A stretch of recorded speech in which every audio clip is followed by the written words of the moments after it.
สวัสดีค่ะสวัสดีทุกคนค่ะเจอกับขวัญสตาร์อีกแล้วนะคะวันนี้นะคะเดี๋ยวขวัญสตาร์จะพาไปตามติดชีวิตนะคะช่วงนี้ก็ใกล้ปีใหม่แล้วโบนัสใกล้ออกแล้วก็เดี๋ยวจะพาไปดูนะคะว่าวันนี้อุ๋ยก็เอากระเป๋าเนาะมาค่อนข้างเยอะเดี๋ยวไปดูกันว่ากิจกรรมวันนี้อุ๋ยจะทำอะไรบ้างเดี๋ยวพาไปตามติดชีวิตขวัญสตาร์กันในช่วงปีใหม่นะจ๊ะไปดูกันจ้ะคิดตังค์ด้วยแล้วก็ลดให้ด้วยนะจ๊ะได้ค่ะเอาไปให้ใครครูอีกแล้วเหรออันนี้ให้คุณครูข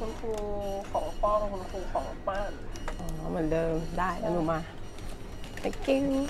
พูดได้อะไรเนี่ยเก้าอี้เฮียเขาน่ารักจังเลยของขวัญวันปีใหม่ให้ตัวเองค่ะปีหนึ่งครั้งหนึ่ง น้ำอุ๋ยค่ะ ปีหนึ่งครั้งหนึ่งค่ะใช่ลายน่ารักมากเลยจ้าลายถูกใจเดี๋ยวน้องหาปลามาใส่ให้นะเราไปดูปลากันนะตุ้งติ้งมีตุ้งติ้งด้วยอันนี้ถูกใจมากเลยค่ะเมื่อกี้ชุลมุนไงถ่ายไม่ทันชุลมุนเลยอ่ะชุลมุนเมื่อกี้ลืมตัวเลยอ่ะด้านในมียังไม่เสร็จห้ามทวงมอนบอกเขาไม่เอาแล้วเขาไม่เอา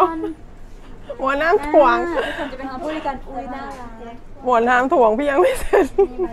โอเคขอบคุณนะคะลูกกลับไปจับนี่น่ารักมากค่ะโอเคคอลเลคชั่นหลบพี่เขานี่แหละที่เอาไว้อวดมนโดยเฉพาะเลยก่อนที่จะเก็บเอาแจ็กกี้เธอได้อะไรเธออย่าพึ่งเธออวดสิเร็วเมื่อกี้ชุลมุนฉันขอพังเอานี่ของแจ็กกี้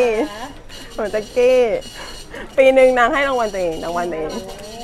ถึงรางวัลตัวเองมีคนเสียมากมีคนสงสัยแล้วค่ะมีคนแย่ง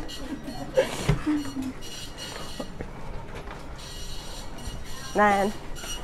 เอาอะไรของพี่ไปอ่ะเอาอะไรของพี่ไปพี่จะไม่ให้เห็นพุงเอาอะไรของพี่ไปบ้างอ๋อกระเป๋าไหนอ่ะโหยไม่ได้เอามาพี่หุยเอาตายแล้วนี่อันนี้ก็นี่ดูหน้าวันนี้นี่เอามือชี้เลยนี่ลูกค้าประจำน่ารักกระเป๋าไม่ลูกอ่อนอะไรโอ้ไม่ได้เอามาอยู่บ้านตายแล้วเธอซื้อว่าเป็นโหลเลยนี่น่ารักอ่ะไปหาพี่ปอเลยปอมันจ่ายตังค์ยังอ่ะปอจ่ายตังค์สัญญาจ่ายตังค์สัญญาได้เลยใช้อะไรของฉันดูสิเร็วใช้อะไรของฉันเร็วจะบอกว่ายังไม่ได้แกะนะซื้อปีหนึ่งก็โชว์อยู่อันเดียวอ่ะโชว์อยู่อันเดียวทั้ง2 ปีอ่ะไม่ได้เรื่องเลยบุ๋มบิ่มก็ได้บิ่มมาโชว์บิ่มอันนี้ให้ตอนรับปริญญาเอา2 อันโชว์ว่า2 อันเร็วเอาผมเสยไว้ข้างหลังเลยดินี่ยิ้มด้วยนี่ปิดเนียงไว้ฉันไม่พยายามไม่เห็นพุงเด้ออ่ะ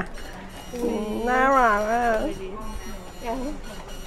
นี่ซื้อมากี่ปีแล้วปีกว่าแล้วยังไม่ได้ใช้เก็บไว้ทำไมเก็บไว้ทำบูชาเหรอก็อยากให้มันใหม่อยู่แบบนี้อะไรโทรศัพท์แต่งไม่เป็นไรโทรศัพท์แต่งไม่เป็นไรขอเก็บไว้ก่อนนี่ก็ต้องขอยใหม่หน่อยอันนี้นางก็ซื้อไปให้พี่2 ใบเนาะอีก2 ใบเนาะคอลเลคชั่นแมวอีก2 ใบอีกใบนึงไปไหนอะซื้อ2 ใบใช่หรอใช่ครับแล้วอ๋ออันนี้ก็น่ารัก thank you จ้าสวัสดีด้วยใครว่าใครสวัสดีค่ะโอเคนี่ก็มากินKFCกันKFCบ็อกเซต KFCบ็อกเซตกันนี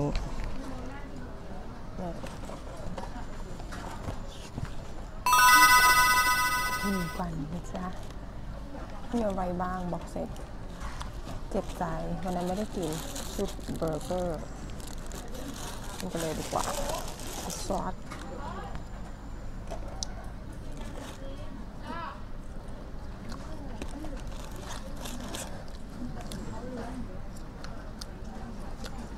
เลี้ยงเนื่องในวันหัวหน้าแผนกเลี้ยงในเรื่องในวันเรียกว่าปีใหม่2 ปีว่ะเยอะมากเลยบ็อกเซต139ใครอยากกินไปซื้อที่ KFC เนาะนี่มีอะไรบ้างเดี๋ยวให้ดู อันนี้ชุดเบอร์เกอร์มีอะไรบ้างเบอร์เกอร์ก็จะมีเบอร์เกอร์1เป็นฟรายแล้วก็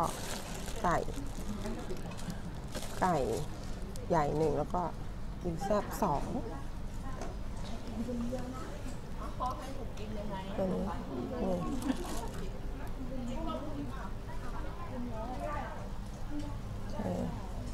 กินกันดีกว่าโอเค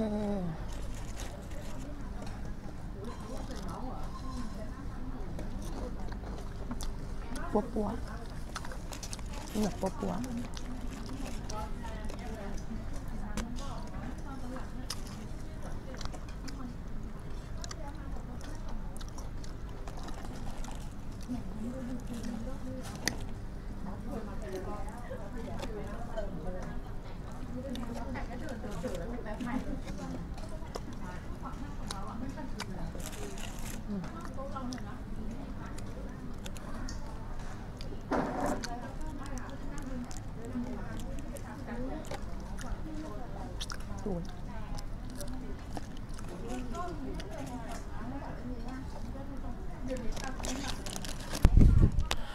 โอเคแล้วที่เรากินแล้วนะคะเราก็สวยละแต่งหน้าสวยละโอ้ยแต่งหน้าเรียบร้อยคือเสร็จปักแล้วแต่งหน้าเดี๋ยวจะทำงานแล้วนะคะก็ช่วงนี้นะคะอาจจะไม่ค่อยได้มีลงให้เพราะว่าเนื่องจากว่าช่วงเนี้ยงานค่อนข้างเยอะเนาะงานที่บริษัทด้วยแล้วก็คิดว่าอาจจะทำอะไรไม่ทันช่วงเนี้ยนะคะก็คนไหนที่รอก็งานใหม่ๆก็เดี๋ยวหลังปีใหม่น่าจะลงกันให้ดูกันนะคะเรื่อยๆก็ฝากติดตามกันด้วยนะคะทุกๆคลิปเลยเนาะตอนนี้ก็จะมี EP 1 ถึง 10นะคะก็จะเป็นเทคนิคเล็กน้อยเนาะบางคนถ้าคิดว่ามันไม่โอเคหรือแบบรู้สึกว่าเฮ้ยคลิปไม่เห็นจะมีเลยคุณก็ข้ามผ่านนะคะคลิปนี้ที่ทำให้ EP 1 10เนี่ยสำหรับคนที่เป็นมือใหม่จริงๆเทคนิคเหล่านี้คุณสามารถนำไปใช้ได้จริงๆนะคะเพราะว่าคืออยากจะบอกให้มันละเอียดไงเพราะว่าอันเนี้ยที่เป็น EP 1 10เนี่ยเทคนิคพวกนี้เป็นเทคนิคที่ทำมาแล้วก็ประสบปัญหากับตัวเองแล้วก็เลยคิดว่าสิ่งเนี้ยเราอยากจะถ่ายทอดอะแล้วก็รู้สึกว่ามันเป็นอะไรที่สำคัญบางคนอาจจะคิดว่ามันเล็กๆน้อยๆทำไมต้องบอกเนาะแต่จริงๆแล้วมันสำคัญจริงๆนะคะก็ลองไล่ดูตั้งแต่1 ถึง 10เนาะใน EP ที่ทำให้นะคะก็ตั้งใจทำให้จริงๆเนาะก็เดี๋ยวก็เจอกันเรื่อยๆแหละหลังปีใหม่ก็อาจจะมีอะไรมาให้ดูนะคะแต่ช่วงนี้ต้องบอกก่อนว่าค่อนข้างยุ่งอาจจะไม่ค่อยมีเวลาลงคลิปทำกระเป๋าเท่าไหร่นะแต่ว่าจะเป็น EP นี้ก่อนนะคะ1-10ก็ติดตามชมกันด้วยเนาะนี่ก็เดี๋ยวไปทำงานละนี้เอากระเป๋ามาขายก็